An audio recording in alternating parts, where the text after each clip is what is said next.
Bab 6933. Setelah mandi, Charlie duduk di salah satu sisi tempat tidur, berselimut seperti biasa. Ia seperti biasa membuka ponselnya untuk memeriksa beberapa pesan WeChat yang tersisa. Ketika Claire keluar dari kamar mandi setelah mandi, Charlie mendapati dirinya mengenakan gaun tidur suspender merah muda terang. Gaun tidur itu terbuat dari sutra, dan permukaannya yang berkilau lembut. Kulitnya tampak putih dan kemerahan karena baru saja minum anggur. Kontras antara keduanya membuat orang-orang semakin takjub dan takjub. Meskipun Claire tinggi dan ramping, tubuhnya proporsional, dengan payudara yang kencang dan berisi. Leher gaun tidur suspendernya lebar dan rendah, membuat payudaranya tampak hampir menyembul. Ketika payudaranya sedikit bergetar karena tubuhnya yang terbalut gaun tidur, cahaya lembut gaun tidur yang bergoyang menjadi semakin menggoda. Garis pinggang di kedua sisi gaun tidur dikencangkan ke dalam, menampilkan lekuk pinggang ramping Claire dengan sempurna. Wanita pekerja yang selalu mengenakan pakaian profesional di hari kerja ini ternyata memiliki lekuk tubuh berbentuk S yang akan membuat iri para model papan atas, baik dilihat dari depan maupun samping. Claire telah membeli gaun tidur ini sejak lama, tetapi belum pernah memakainya. Alasan dia tidak pernah memakainya adalah karena dia selalu merasa rok itu terlalu terbuka. Faktanya, baju tidur dirancang agar nyaman dan tidak terlalu menutupi tubuh. Bagaimanapun, piyama dikenakan di rumah atau di kamar tidur, yang merupakan lingkungan pribadi. Tidak ada yang akan memakainya di luar ruangan, jadi tidak perlu bertanya lagi apakah piyama tersebut terbuka. Situasi Claire selalu berbeda dari orang lain. Wanita lajang lainnya dapat mengenakan piyama sesuai keinginan mereka di kamar tidur mereka, atau bahkan tidak mengenakannya sama sekali. Wanita yang sudah menikah secara alami bebas di kamar tidur antara mereka dan suami mereka dan tidak perlu khawatir tentang apapun. Claire bukanlah seorang wanita lajang maupun wanita yang sudah menikah. Meskipun dia dan Charlie tinggal sekamar, dia selalu merasa malu yang tak terlukiskan karena mereka belum pernah melewati rintangan terakhir. Jadi, meskipun dia membeli baju tidur ini, dia tidak berani memakainya di rumah. Tapi hari ini berbeda. Dia menghabiskan banyak waktu mempersiapkan diri secara mental untuk hari ini, jadi dia sengaja mengeluarkan rok ini. Charlie tampak membayangkan, karena masih muda dan penuh semangat, wajar saja jika ia merasa sedikit bersemangat saat itu. Namun, demi menghormati Claire, ia tak bisa terus-terusan menatap Claire. Ia pun menekan dorongan hatinya dan mengalihkan pandangannya ke ponsel. Claire melihat melalui pikirannya, dia tahu bahwa Charlie sama gugupnya dengan dirinya sendiri. Jadi dia mengulurkan tangan dan mematikan lampu utama di kamar tidur, hanya menyisakan 2 lampu redup di kepala tempat tidur.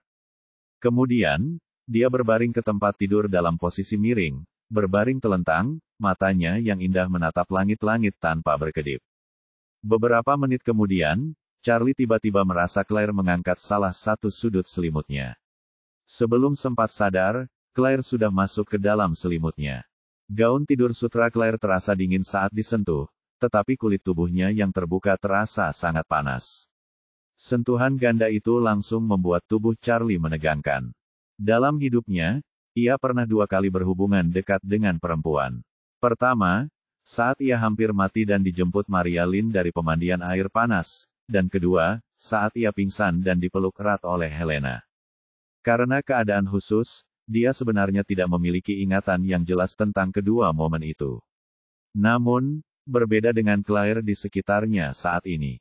Charlie merasakan sentuhan setiap inci kulitnya begitu jelas, begitu nyata, dan begitu mengesankan.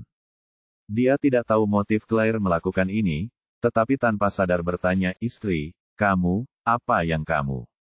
Kata-kata itu sudah ada di ujung lidahnya, tapi Charlie masih belum bisa bertanya terlalu langsung. Mereka berada dalam hubungan hukum sebagai suami istri. Jika Anda tiba-tiba bertanya kepada istri Anda bagaimana dia bisa tidur dengan Anda, pertanyaan itu akan terdengar kejanggalan dan bahkan lebih banyak kejanggalan lagi. Claire pun tahu maksudnya, dan memberanikan diri berkata, "Charlie, kita sudah menikah begitu lama, sudah saatnya kita melangkah lebih jauh. Bagaimana cara memberitahukannya?"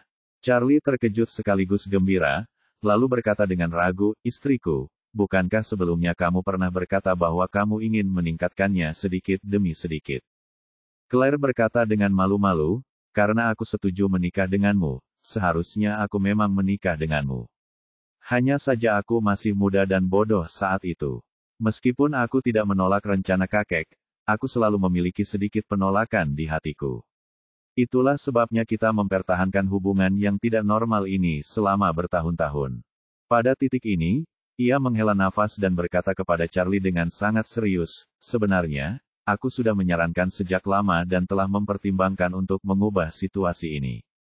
Hanya saja aku sudah menentukan suasana di awal, dan tiba-tiba aku harus mengubahnya. Hatiku masih agak ragu, tapi betapapun ragunya aku harus mengambil langkah ini. Itulah sebabnya aku memutuskan untuk memberikan dirimu hari ini, sebagai hadiah ulang tahun sayang. Charlie terdiam beberapa saat, tanpa mengambil tindakan apapun, dengan perasaan campur aduk di hatinya. Tentu saja dia sangat mencintai Claire. Tetapi dia selalu merasa bahwa Claire mungkin tidak benar-benar mencintainya. Hanya saja mereka berdua yang hidup bersama selama bertahun-tahun telah mengembangkan hubungan kekeluargaan antara dia dan saya. Tetapi meskipun hubungan kekeluargaan telah berkembang, cinta belum berkembang pada saat yang bersamaan. Namun, dia tidak pernah memaksakannya. Karena ketika pertama kali menikah dengan Claire Wilson, ia merasa tidak pantas untuknya. Claire Wilson memang tidak mencintainya saat itu, tetapi bersedia menikah dengannya saat ia tidak punya uang. Baginya, saya sudah sangat bersyukur. Kehidupan bersama yang penuh rasa hormat itu kemudian juga membentuk kebiasaannya. Kemudian, meskipun kekuatannya terus meningkat, ia tetap tidak berani berharap Claire akan jatuh cinta padanya, karena ia tahu jika ia tidak mencintai seseorang sejak awal, betapapun baiknya orang itu, akan sulit untuk menumbuhkan cinta. Bukankah begitu juga dengan Sarah Gu? Ia memperlakukannya seperti saudara dan saudara, bahkan rela menanggung segala risiko demi Sarah Gu, termasuk kematian. Namun, jika ia benar-benar ingin menikahinya dan memiliki anak di dalamnya, ia mungkin akan merasa sulit untuk melewati rintangan itu di dalam hatinya. Justru karena pengalaman ini, di dalam hatinya, Claire harus memperlakukannya dengan cara yang sama seperti dia memperlakukan Sarah Gu.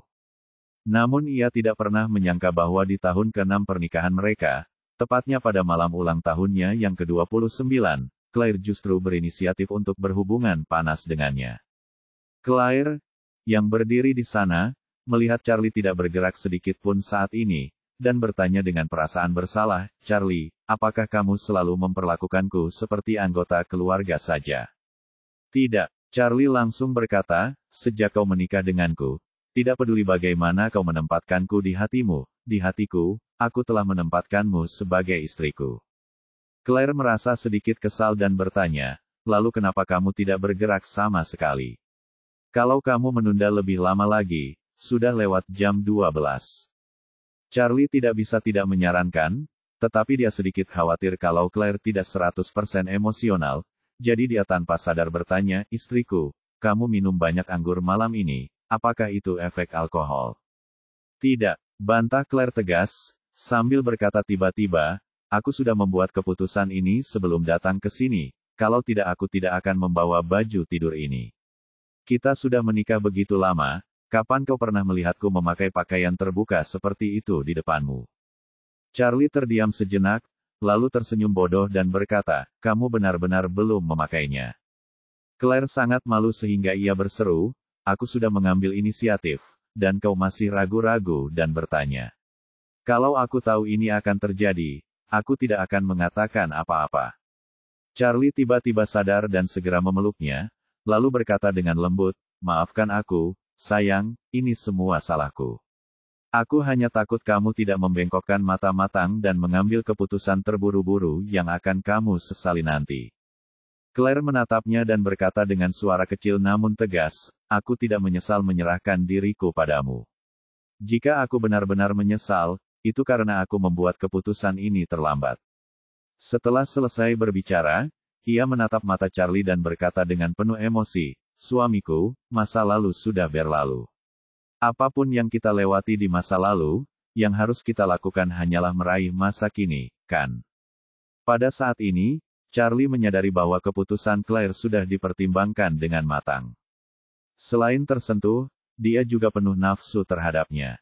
Bagaimanapun, pasangan itu telah menikah selama 6 tahun, yang merupakan hal yang normal bagi pasangan kekasih, tetapi mereka mempertahankannya selama 6 tahun karena berbagai alasan. Hari ini adalah hari ulang tahunku, dan mengambil langkah terlambat ini malam ini tampaknya merupakan hasil terbaik. Orang sering mengatakan waktu terbaik untuk menanam pohon adalah 10 tahun yang lalu, dan waktu terbaik kedua adalah sekarang. Hal yang sama berlaku untuk cinta. Apa alasan pun tertunda di masa lalu, tertunda tersebut sudah sangat lama. Bagaimanapun kita melihat ke belakang, mustahil untuk menebusnya secara substansial. Dan cara terbaik untuk benar-benar menebusnya adalah dengan memanfaatkan masa kini. Jadi, tanpa ragu-ragu, Charlie mengeluhkan badannya, dengan lembut menekan Claire di bawahnya, dan mencium bibir merahnya. Pada saat itu, tubuh Claire sedikit gemetar, dan dia menanggapinya dengan canggung namun antusias. Ini adalah pertama kalinya dalam 6 tahun pernikahan mereka, keduanya berciuman begitu dalam. Hati Charlie memenuhi cinta untuk Claire, dan di hati Claire, selain cinta, ada juga rasa sakit karena perpisahan yang akan datang. Pada saat ini, rasa sakitnya berubah menjadi cinta yang lebih kuat, menenggelamkannya seperti air pasang. Segala sesuatu selanjutnya berjalan lancar seolah itu adalah perkembangan alami. Tubuh Claire menegang, sedikit berkerut, dan ujung mencengkeram punggung Charlie. Di tahun ke-6 pernikahan mereka, ia benar-benar menjadi istri Charlie. Dan beberapa jam terakhir sebelum dia meninggalkan Charlie, dia memberikan Charlie barang yang paling berharga miliknya. Tidak peduli seberapapun Charlie menipunya sebelumnya, dia sepenuhnya memaafkannya saat ini. Menyerahkan dirinya pada saat perpisahan juga merupakan keputusan yang dibuat oleh Claire setelah pertimbangan yang matang. Dia sudah jatuh cinta pada Charlie sejak pertama kali tiba. Bahkan jika dia harus meninggalkan Charlie, dia merasa tidak akan pernah jatuh cinta lagi pada pria lain seumur hidupnya. Kedua, ia merasa terlalu banyak berkontribusi kepada Charlie selama 6 tahun pernikahannya, dan jarak antara dirinya dan Charlie sangat lebar. Satu-satunya hal yang bisa ia berikan sebagai balasan mungkin adalah cintanya yang tulus. Pada saat inilah Charlie berubah menjadi pria dewasa sejati. Setelah beberapa badai dahsyat berlalu, awan pun menghilang dan hujan pun berhenti. Dia memeluk Claire dengan erat, dan perasaan tidak nyata yang kuat muncul di hatinya, bahkan kegelisahan yang tidak dapat dijelaskan. Namun, Claire dalam pelukannya tampak begitu nyata sehingga menyapu semua kegelisahan di hatinya, dan dia memeluk Claire dengan erat. Malam itu, untuk pertama kalinya dalam 20 tahun sejak orang tuanya dibunuh, dia tidur nyenyak seperti bayi. Charlie tidur nyenyak, tetapi Claire di sampingnya hampir tidak tidur sepanjang malam. Setelah malam ini, dia jelas menyadari betapa dia mencintai Charlie. Jika mereka mengambil langkah ini lebih awal, 6 tahun terakhir kehidupan pernikahan mereka akan dipenuhi dengan banyak kenangan indah, dan mereka bahkan mungkin akan memiliki seorang anak. Sangat disayangkan bahwa orang tidak pernah memiliki kesempatan untuk kembali. Keesokan paginya, Claire menerima pesan WeChat dari Stephen Tang menggunakan nama samaran. Konten WeChat sebenarnya adalah kumpulan rekaman obrolan. Rekaman obrolan itu dikirim oleh seseorang dengan avatar perempuan. Awalnya, ia mengirim beberapa kata, seorang pria Tionghoa berusia 60-an diserang di jalanan Melbourne, dan para penyerangnya semuanya remaja di bawah umur setempat. Orang-orang ini benar-benar keterlaluan. Mereka memukuli seorang pria tua dengan sangat parah hingga kepalanya berdarah dan dia harus dikirim ke rumah sakit untuk perawatan darurat. Kemudian, beberapa foto, termasuk foto orang yang lewat, tangkapan layar rekaman CCTV, dan bahkan klip video, dengan jelas menunjukkan Stephen Tang dikepung dan akhirnya dikepung. Stephen Tang hampir tak berdaya melawan di hadapan anak-anak muda ini. Ia pun tersungkur ke tanah, wajahnya berlumuran darah dan tak sadarkan diri. Dalam foto-foto berikut, para remaja ini meninggalkan tempat kejadian perkara secara perlahan, dan Stephen Tang dibawa ke rumah sakit oleh ambulans yang dipanggil oleh orang yang lewat. Seseorang di log obrolan bertanya kepada gadis itu, "Astaga, ada apa ini? Kenapa kamu memukul orang?" Gadis itu berkata, pria tua itu sedang berjalan normal di jalanan Melbourne ketika beberapa remaja setempat tiba-tiba keluar dari gang di sebelahnya dan mengepungnya, meminta uang untuk membeli rokok. Setelah ditolak oleh pria tua itu, beberapa orang memukulinya di siang bolong, membantingnya ke tanah, dan mencuri dompet serta jam tangannya. Sial, ini keterlaluan. Bagaimana kabar orang tua itu? Apa nyawanya dalam bahaya? Masih belum jelas. Kudengar pria tua ini baru saja berimigrasi ke Australia dan tidak punya kerabat di sini.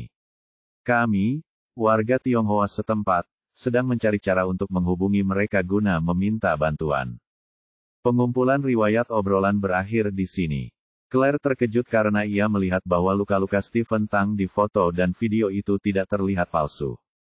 Mengingat dia sering melihat remaja-remaja pelanggar hukum di Australia menyerang imigran Asia di jalanan beberapa waktu lalu, dia menyadari bahwa Stephen Tang secara pribadi telah campur tangan dan membuat berita ini dengan harapan menarik perhatian Charlie. Meski dia terkejut, dia tidak dapat menahan diri untuk tidak mendesah dalam hatinya bahwa para anggota lama keluarga Wade ini memang setia kepada Charlie. Kemudian, dia tidak dapat menahan diri untuk bertanya pada Stephen Tang, apakah kamu baik-baik saja? Stephen Tang menjawab, terima kasih atas perhatian Anda, Nyonya Wade. Ini bukan masalah besar. Saya ingin meminta Nyonya Wade untuk mencari kesempatan dan menemukan cara agar Tuan Muda dapat melihat isi ini juga. Oke, jawab Claire segera. Kemudian ia melihat jam. Waktu sudah menunjukkan pukul 7.30 pagi. Ia tak berani menunda lagi dan menyeret tubuhnya yang kelelahan keluar dari tempat tidur. Begitu ia bangun dari tempat tidur, ia melihat spray bernoda darah merah terang di kursi malas di samping tempat tidur. Pipinya langsung memerah hingga ke telinga. Ia masih ingat bahwa setelah spray kotor tadi malam, Charlie langsung melepasnya dan membentangkan selimutnya di bawah mereka berdua. Dia tidak memperhatikan detail-detail ini pada saat itu, dan baru sekarang menyadari situasi yang memalukan, jadi dia segera melipat spray dengan hati-hati sebelum Charlie bangun. Meskipun gerakannya sangat hati-hati dan lembut, gerakan itu tetap membangunkan Charlie dari tidurnya. Charlie membuka matanya dan melihat istrinya sedang mengemasi spray. Ia tak kuasa menahan diri untuk bertanya dengan heran, istriku, kenapa kamu langsung berkemas begitu bangun? Claire terkejut olehnya dan berkata dengan tergesa-gesa, tidak apa-apa, aku simpan saja, kamu bangun. Charlie mengangguk, lalu duduk dan membuka tangannya ke arah wanita itu, lalu berkata, istriku, aku ingin memelukmu lebih lama lagi. Claire tersipu dan berkata, jangan peluk aku dulu. Setelah kamu bangun dan mandi. Aku akan menelepon dan memesan sarapan untuk diantar ke kamarmu. Charlie berkata tanpa sadar, pergi saja ke restoran dan makan prasmanan. Claire berkata dengan malu-malu, kalau begitu pergilah sendiri. Aku pegal, sakit, dan lelah sekujur tubuh. Aku tidak mau repot-repot. Charlie tiba-tiba menyadari apa yang sedang terjadi. Ia pun segera bangkit dari tempat tidur sambil tersenyum dan berkata, kalau begitu, sayang, kamu istirahat saja di sofa sebentar. Aku akan menelepon dan memesan makanan. Saat ini, Charlie merasa hidupnya sangat bahagia.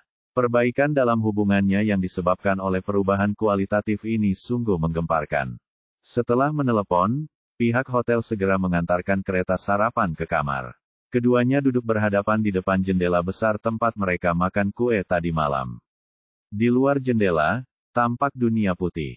Salju di jalan telah dibersihkan, tetapi salju tebal masih menggantung di atap, puncak pohon, dan banyak kendaraan yang lewat.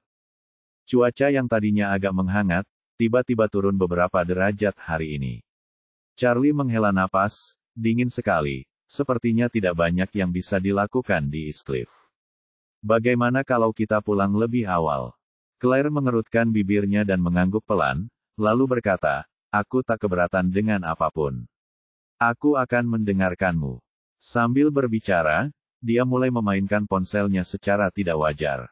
Saat ini, pemberitahuan push secara resmi telah terkirim ke ponselnya. Claire mengkliknya dengan tenang, lalu mengerutkan kening sedikit dan bergumam pada dirinya sendiri, orang-orang ini benar-benar bertindak terlalu jauh. Charlie saat ini tidak tahu bahwa istrinya memperlakukannya seperti ikan. Mendengar Claire bergumam, dia segera bertanya, apa kata istriku?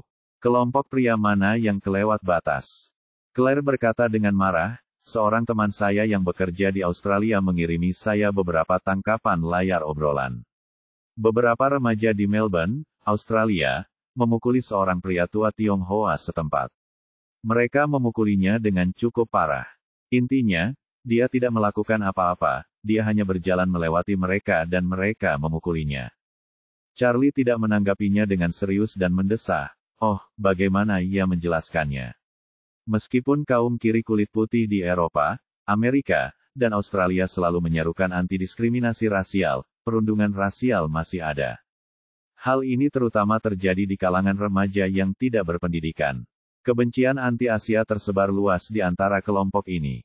Hal semacam ini telah terjadi tidak hanya sekali, tetapi 2 kali di Australia, tetapi juga di Eropa dan Amerika. Pada titik ini, Charlie tak kuasa menahan desahan. Saya pernah melihat anak-anak di wilayah Timur Tengah yang dilanda perang menggunakan kata-kata yang sangat menyinggung kami, orang Tiongkok. Begini, mereka jelas tidak punya cukup makanan, dan mereka tidak tahu kapan gubuk mereka akan diledakkan bom, tetapi mereka masih punya keleluasaan untuk mendiskriminasi orang lain. Terus terang saja, mereka kurang berpendidikan. Terlebih lagi, beberapa orang tidak hanya tidak berpendidikan, tetapi juga terlahir buruk. Claire mengangguk dan berkata setuju, kau benar. Remaja seperti ini tidak berpendidikan dan pada dasarnya nakal. Lagi pula, mereka berada di dekat rumah orang lain, jadi mereka secara alami xenofobia dan tidak takut. Ya, Charlie menggelengkan kepalanya tanpa daya, saya harap orang-orang Asia di luar negeri bisa bersatu. Ketika menghadapi hal-hal seperti itu, jangan tahan amarahmu dan harus membela hak-hak hukummu. Claire mengangguk pelan, menatap ponselnya, dan berkata dengan enggan, Pak tua ini sungguh menyedihkan. Kabarnya dia baru saja berimigrasi ke Australia belum lama ini dan sepertinya tidak punya kerabat di sana. Sekarang dia terluka parah dan dirawat di rumah sakit. Aku tidak tahu bagaimana kondisinya. Sambil berbicara, dia mendorong telepon di depan Charlie dan mendesah, lihat betapa menyedihkannya dia dipukuli. Charlie tanpa sadar melirik layar ponsel Claire. Hanya sekali lirikan, seluruh tubuhnya menegang seperti tersengat listrik, dan pupil matanya tiba-tiba mengecil. Dia mengenali sekilas bahwa lelaki tua dengan darah di seluruh wajahnya yang dipukuli dalam gambar itu adalah mantan kepala pelayan keluarga Wade, Stephen Tang, yang telah mengikuti ayahnya selama bertahun-tahun dan mengabdikan dirinya untuk keluarga Wade. Pada saat ini, dia sangat terkejut dan cemas. Meskipun kepergian mendadak Stephen Tang terakhir kali membuatnya menyadari bahwa Stephen Tang mungkin memiliki kesetiaan lain, ia dapat yakin akan satu hal, Stephen Tang sama sekali tidak berniat menyakitinya. Sebaliknya, dia telah berusaha keras untuk melindungi dirinya sendiri selama bertahun-tahun, dan tidak berlebihan jika dikatakan bahwa dia adalah seorang dermawan. Sejak Stephen Tang menghilang, meskipun Charlie sangat ingin menemukannya, ia tidak pernah bertindak karena ia merasa Stephen Tang pasti memiliki kesulitannya sendiri untuk pergi, dan mungkin ada beberapa rahasia tersembunyi yang tidak ingin ia ketahui. Ia harus menghormatinya dan tidak boleh merusak rencananya untuk pergi diam-diam hanya karena rasa ingin tahunya. Namun, Charlie tidak pernah menyangka bahwa Stephen Tang akan muncul di Australia, dan bahkan terluka parah oleh sekelompok remaja terkutuk di Australia. Dia tidak tahu apa yang terjadi pada Stephen Tang, tetapi dia tidak bisa hanya berdiri dan menonton. Setelah melihat gambar-gambar ini, dia menjadi semakin marah, dan tanpa sadar tinjunya terkepal. Agar Claire tidak menyadari niatnya, dia dengan tenang mengembalikan ponselnya sambil mendesah, semoga orang tua ini selamat. Pada saat yang sama, ia mengeluarkan ponselnya dan segera membuat grup WeChat bersama Orvel dan Ishak. Ia kemudian mengirim pesan, Butler Tang diserang oleh sekelompok remaja di Melbourne. Pak Tua Chen, segera perintahkan staf keluarga Wade untuk datang ke sana untuk memverifikasi dan menyelidiki. Sekalian, pesan penerbangan paling awal dari East Cliff ke Melbourne hari ini, dan pesankan tiket untukku juga. Kemudian, ia mengirim pesan lain, Orvel, kamu juga harus segera memeriksa tiket pesawat tercepat untuk melihat apakah ada penerbangan langsung dari Nanjing. Kalau tidak, periksa East Cliff dan Shanghai. Ishak menjawab, Bagaimana mungkin Butler Tang ada di Australia? Tuan muda, mohon tunggu sebentar. Saya akan segera menindaklanjuti masalah ini. Selain itu, jika Anda sedang terburu-buru, apakah Anda ingin saya memesankan pesawat pribadi untuk pergi ke sana? Charlie menjawab, jangan atur pesawat pribadi. Pelayan Tang sudah bekerja untuk keluarga Wade selama bertahun-tahun. Identitasnya diketahui publik oleh Warriors dan Society. Sekarang dia sedang bermasalah di Australia, kita tidak tahu apakah kabarnya akan sampai ke telinga Warriors dan Society. Kalau kita naik pesawat pribadi ke sana lagi, akan mudah bagi seseorang dengan motif tersembunyi untuk menemukan koneksi. Ngomong-ngomong, tolong beritahu staf lokal keluarga Wade. Masalah ini seharusnya belum diberitakan secara luas. Sebaiknya kita gunakan uang untuk menyuap media lokal agar mereka tidak memberitakan masalah ini lebih lanjut. Orville menjawab saat itu juga, Tuan Wade, saya baru saja memeriksa. Tidak ada penerbangan dari Shanghai ke Melbourne hari ini, tetapi ada penerbangan dari Beijing sore ini. Saya akan berangkat ke bandara sekarang dan menunggu di bandara Beijing sesegera mungkin. Jika Tuan Chen sudah memesan tiket, tolong pesankan juga untuk saya. Saya akan pergi bersama Anda. Setelah memutuskan untuk berangkat ke Australia, Charlie mulai berpikir tentang cara mengarang ringkasan kepada Claire. Ketika saya memikirkan pertanyaan ini, secara tidak sadar saya memikirkan alasan Feng Shui. Lagi pula, trik ini telah digunakan begitu lama sehingga tidak hanya memperoleh pengalaman, tetapi juga menjadi sangat akrab bagi kita. Oleh karena itu, ia secara khusus meminta Orville untuk meneleponnya nanti, tetapi panggilan itu harus dilakukan setelah ia dan Claire memesan tiket untuk kembali ke Aurus Hill bersama. Dengan cara ini, ia dapat mengubah rencana perjalanannya di menit-menit terakhir, tetapi ia dapat mengantar Claire ke bandara terlebih dahulu dan merasa nyaman. Kemudian, dengan tenang ia keluar dari WeChat, membuka aplikasi tiket, dan bertanya kepada Claire, istriku, kapan kamu mau kembali ke Aurus Hill? Biar aku yang memeriksa tiketnya.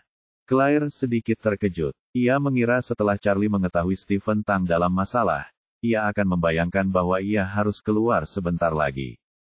Tanpa diduga, Charlie benar-benar meminta untuk memesan tiket kembali ke Aurus Hill.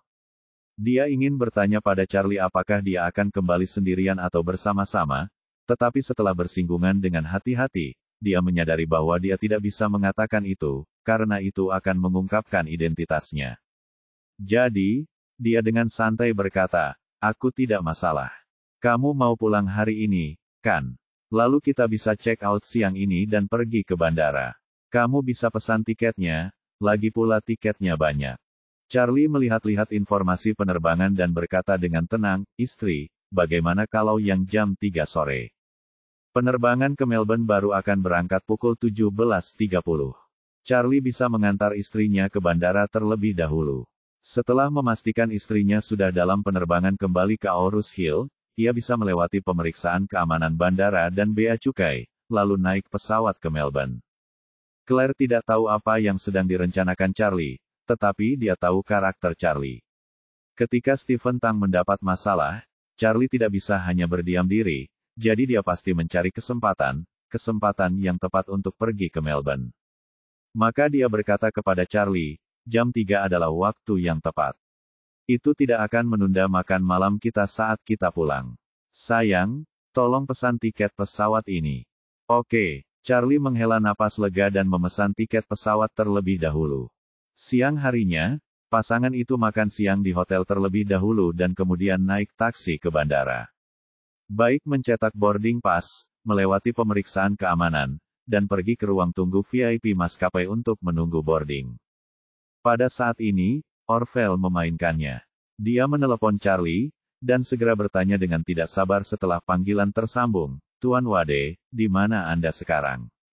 Charlie berkata dengan santai, saya dan istri saya datang ke East Cliff untuk menonton konser dan akan segera naik pesawat pulang.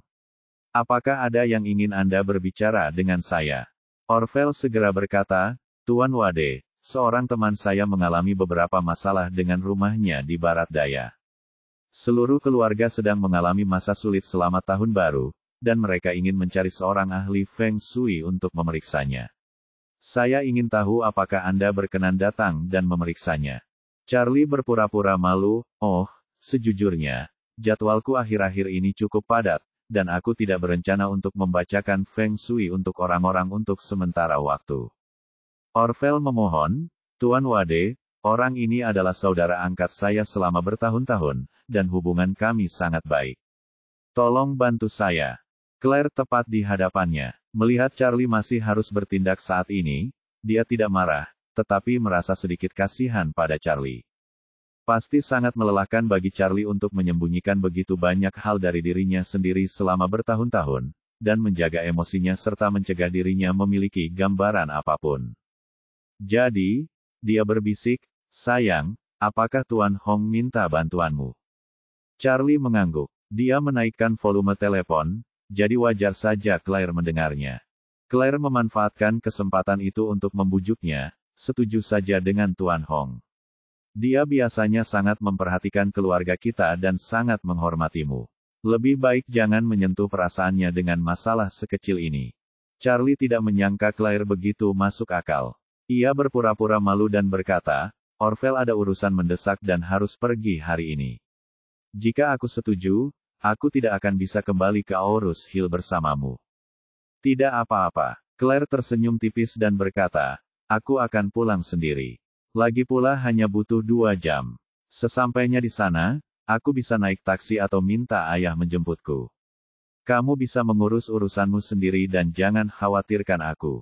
Charlie memang sudah merencanakan ini sejak awal, dan ketika melihat Claire berinisiatif untuk pemadatan, ia merasa lega. Ia pun berkata, baiklah, sayang, aku akan mengantarmu ke pesawat nanti. Aku tidak akan naik pesawat sendiri. Biar ayah yang menjemputmu nanti. Baiklah, Claire mengangguk, dan tiba-tiba merasakan kesedihan di hatinya.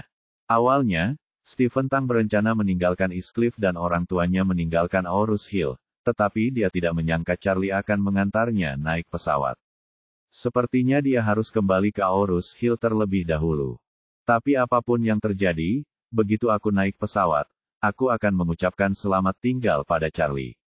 Sebagai pasangan, hubungan mereka pada akhirnya akan berakhir di sini. Dia sangat enggan di hatinya, tetapi bagi Charlie, dia tidak menyesal. Dia tahu jika dia tetap tinggal, bukan saja tidak akan ada gunanya bagi Charlie, tetapi juga akan membatasi tangan dan kaki Charlie. Pada hari kerja, setiap kali Charlie ingin keluar, ia akan dengan hati-hati mengarang beberapa salinan putih, dan karena ia menyerahkan dirinya sendiri, ia tidak akan tinggal di luar terlalu lama.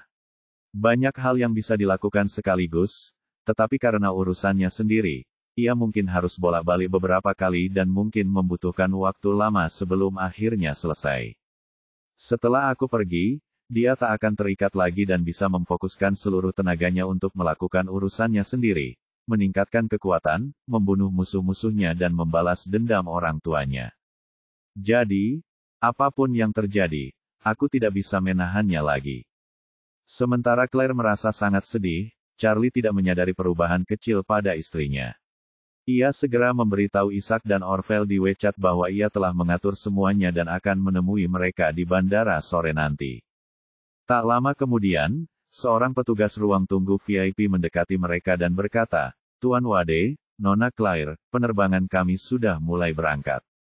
Gerbang 63 berjarak sekitar 5 menit berjalan kaki. Mohon atur waktu Anda sebaik mungkin. Charlie mengangguk, berterima kasih padanya, lalu berkata kepada Claire, istri, izinkan aku mengantarmu ke pesawat dulu. Claire sangat sedih, tetapi dia hanya bisa berpura-pura tidak terjadi apa-apa dan berdiri sambil menahan matanya, lalu berkata kepadanya, suamiku, kamu harus memperhatikan keselamatan saat keluar. Charlie tersenyum dan berkata, jangan khawatir, aku akan segera kembali. Claire bertanya dengan mata merah, kamu pasti bisa menjaga dirimu sendiri, kan? Tentu saja, kata Charlie sambil tersenyum, suamimu masih punya beberapa keterampilan, jangan khawatir. Claire bertanya lagi, lalu apakah kamu akan merindukanku saat kamu tidak sibuk?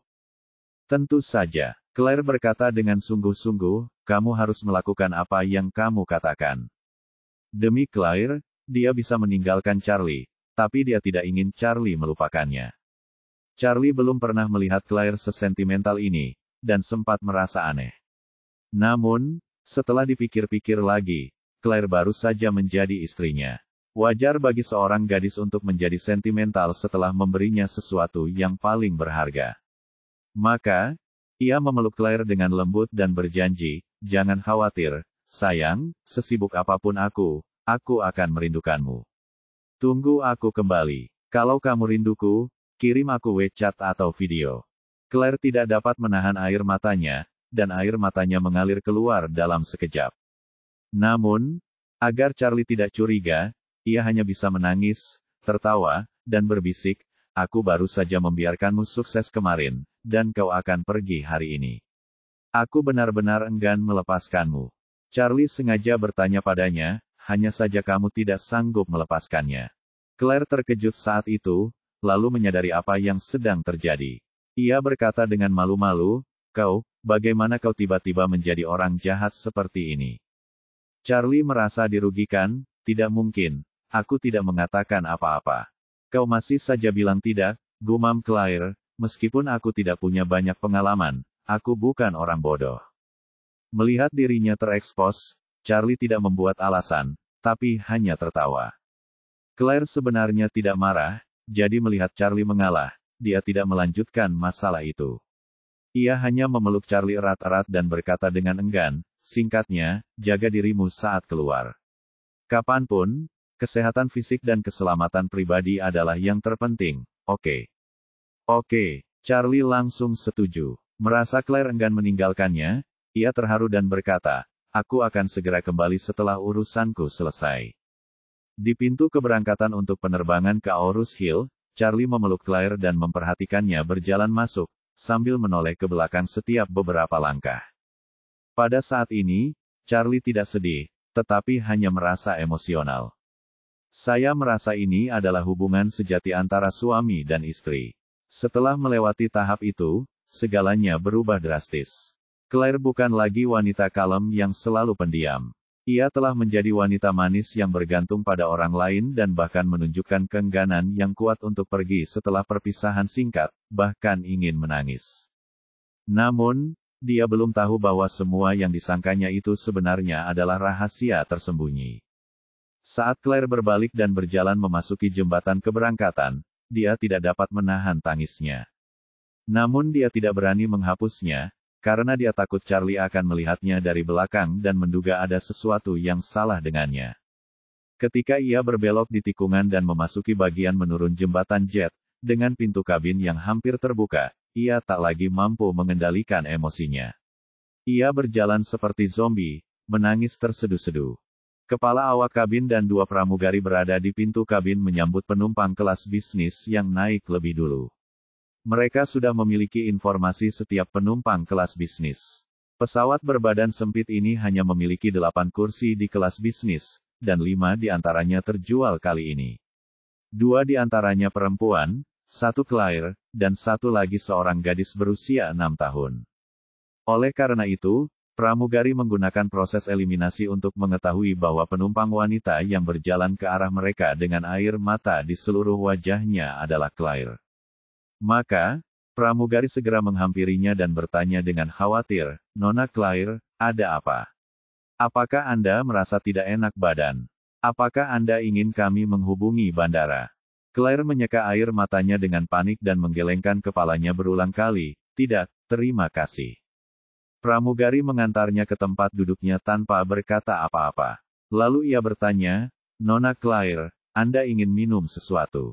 Kami menyediakan teh, kopi, dan jus." Claire menggelengkan kepalanya, "Tidak perlu apa-apa, terima kasih."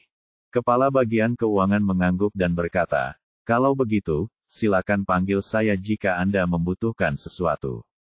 Claire duduk di kursinya, mencoba mengatur suasana hatinya, lalu mengambil ponselnya dan menghubungi Stephen Tang, mengatakan kepadanya, "Aku sudah di pesawat kembali ke Aurus Hill. Bisakah kau mengatur agar aku pergi bersama orang tuaku?" Stephen Tang menjawab, "Tidak masalah, Nyonya Wade. Kami punya 2 rencana. Setelah Anda tiba di Aurus Hill, orang-orang kami akan mengantar Anda pulang. Setelah itu, Anda dan keluarga bisa berkemas." Jika tidak ada masalah lagi, kami akan berangkat malam ini. Pesawat Charlie, Orville, dan Isaac akan lepas landas dalam 2,5 jam. Setelah dipastikan Charlie berhasil naik, ia tidak akan bisa meninggalkan pesawat selama 10 jam ke depan. Jika keluarga Claire dijadwalkan berangkat malam ini, rencananya bisa berjalan sangat lancar. Claire sudah mengambil keputusan, jadi dia segera menjawab, baiklah. Aku akan kembali dan memberitahu orang tuaku bahwa aku akan membawa mereka ke luar negeri malam ini. Baiklah, Bu Wade, orang-orang kami akan menunggu Anda di bandara. Anda akan bertemu mereka saat Anda tiba. Pada saat ini, Charlie meninggalkan Terminal T2 dan langsung menuju Terminal T3. Penerbangan ke Melbourne akan berangkat dari Terminal 3. Setelah pesawat Claire lepas landas, Isaac bergegas ke bandara. Melihat Charlie, dia bertanya dalam hati, Tuan, bagaimana Anda tahu tentang kepala pelayan Tang? Bukankah dia menghilang? Charlie berkata, teman istri saya ada di Australia. Dia baru saja meneruskan berita bahwa ada orang Tionghoa yang diserang di sana. Saya tidak menyangka itu Butler Tang. Isaac bingung. Butler Tang pergi ke Australia. Ini sungguh tak masuk akal. Dia tiba-tiba pergi tanpa pamit dan menghilang. Kenapa dia tiba-tiba pergi ke Australia? Charlie berkata, sepertinya dia baru saja berimigrasi ke Australia. Saya tidak yakin tentang situasi spesifiknya. Saya harus pergi dan melihatnya. Isaac mengerutkan kening dan berkata, Tuan, saya selalu merasa masalah ini agak terlalu kebetulan. Mungkinkah ini tipuan? Charlie berkata, awalnya aku juga merasa ada yang salah, tapi aku percaya pada Butler Tang. Dia tidak akan pernah melawanku. Kalau tidak, dia pasti punya banyak kesempatan untuk melawanku sebelumnya. Tidak perlu menunggu sampai sekarang. Benar, Isaac mengangguk setuju dan berkata, saya baru saja menerima telepon dari staf di Australia. Mereka bilang sudah menemukan rumah sakit tempat Butler Tang dirawat. Saya meminta mereka mencari jalan masuk, tetapi mereka hanya melihat Butler Tang terbaring di ICU. Mereka tidak tahu kondisi spesifiknya. Semua staf ini dari Hotel Buckingham Palace kami di Melbourne. Mereka belum menerima pelatihan khusus, jadi keterampilan profesional mereka agak buruk. Saya akan meminta mereka mencari kesempatan lain. Charlie sedikit khawatir ketika mendengar Stephen Tang masih di ICU. Ia berkata, jangan biarkan mereka mencoba lagi. Pelayan Tang pasti punya alasan untuk pergi tanpa pamit. Ia pasti tidak ingin aku tahu tentang masalah yang sedang ia hadapi saat ini. Jika kau memberitahunya, ia mungkin akan menghilang lagi. Baiklah. Isaac mengangguk dan berkata, aku akan meminta mereka menyiapkan mobil dan membawa kita ke rumah sakit segera setelah kita turun dari pesawat. Tidak lama kemudian, Orville, yang terbang dari Aurus Hill, juga tiba.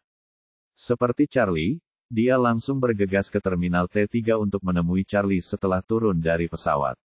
Begitu mereka bertemu, dia bertanya dengan cemas, Tuan Wade, apa yang terjadi pada kepala pelayan Tang saat dia dipukuli? Charlie berkata dengan wajah dingin, mereka hanyalah remaja Australia lokal, mirip dengan preman di sini 10 atau 20 tahun yang lalu, tetapi para remaja ini hanya menargetkan orang asing, dan mereka semua orang Asia. Parahnya, orang-orang ini memanfaatkan status mereka yang di bawah umur untuk bertindak sangat kejam dan sering memukuli orang dengan serius. Sepertinya mereka bahkan pernah memukuli seorang mahasiswa Tiongkok dengan serius beberapa waktu lalu. Persetan dengan kalian, bajingan kecil. Orville menggertakkan giginya dan mengutuk, jangan biarkan aku menangkap kalian, atau aku akan menghancurkan mereka satu persatu. Charlie berkata dengan tenang, jangan khawatir, siapapun yang mengambil tindakan tidak akan bisa lolos. Pukul 4.45 sore, pesawat Claire mendarat di Bandara Aurus Hill 15 menit lebih cepat dari jadwal. Dia mengirim pesan WeChat kepada Charlie, memberitahunya bahwa dia telah tiba di bandara dan memintanya untuk tidak khawatir. Sebelum Charlie mulai menaiki pesawat, dia langsung menjawab dan bertanya padanya, istri, siapa yang akan menjemputmu di bandara? Claire berkata, ayahku pasti sedang berada di asosiasi kaligrafi dan lukisan saat ini, jadi aku tidak akan mengganggunya. Aku bisa naik taksi saja kalau aku pergi. Charlie memberi instruksi padanya, katakan padaku saat kamu masuk ke mobil, dan ingat untuk memberitahuku saat kamu sampai di rumah. Claire menjawab, baiklah, jangan khawatir, aku sudah setua ini, aku bisa mengurus diriku sendiri hanya dalam beberapa menit berkendara. Sambil membalas pesan Charlie, dia sudah berjalan keluar pesawat, melalui area bagasi dan menuju pintu keluar. Aku ingin langsung pergi dan naik taksi, tetapi tiba-tiba aku ingat Stephen Tang bilang akan ada yang menjemputku, jadi tanpa sadar aku melihat sekeliling. Ada banyak pria dan wanita yang menunggu untuk menjemput orang di pintu keluar, tetapi tampaknya tidak ada seorang pun yang mengangkat tanda nama mereka. Tepat saat dia hendak pergi, dia tiba-tiba mendengar suara yang dikenalnya memanggilnya, Bos Wilson. Kemari. Claire menoleh ke arah suara itu, dan saat melihat orang yang memanggilnya, dia tertegun sejenak. Sun Mengmeng. Kenapa kau di sini?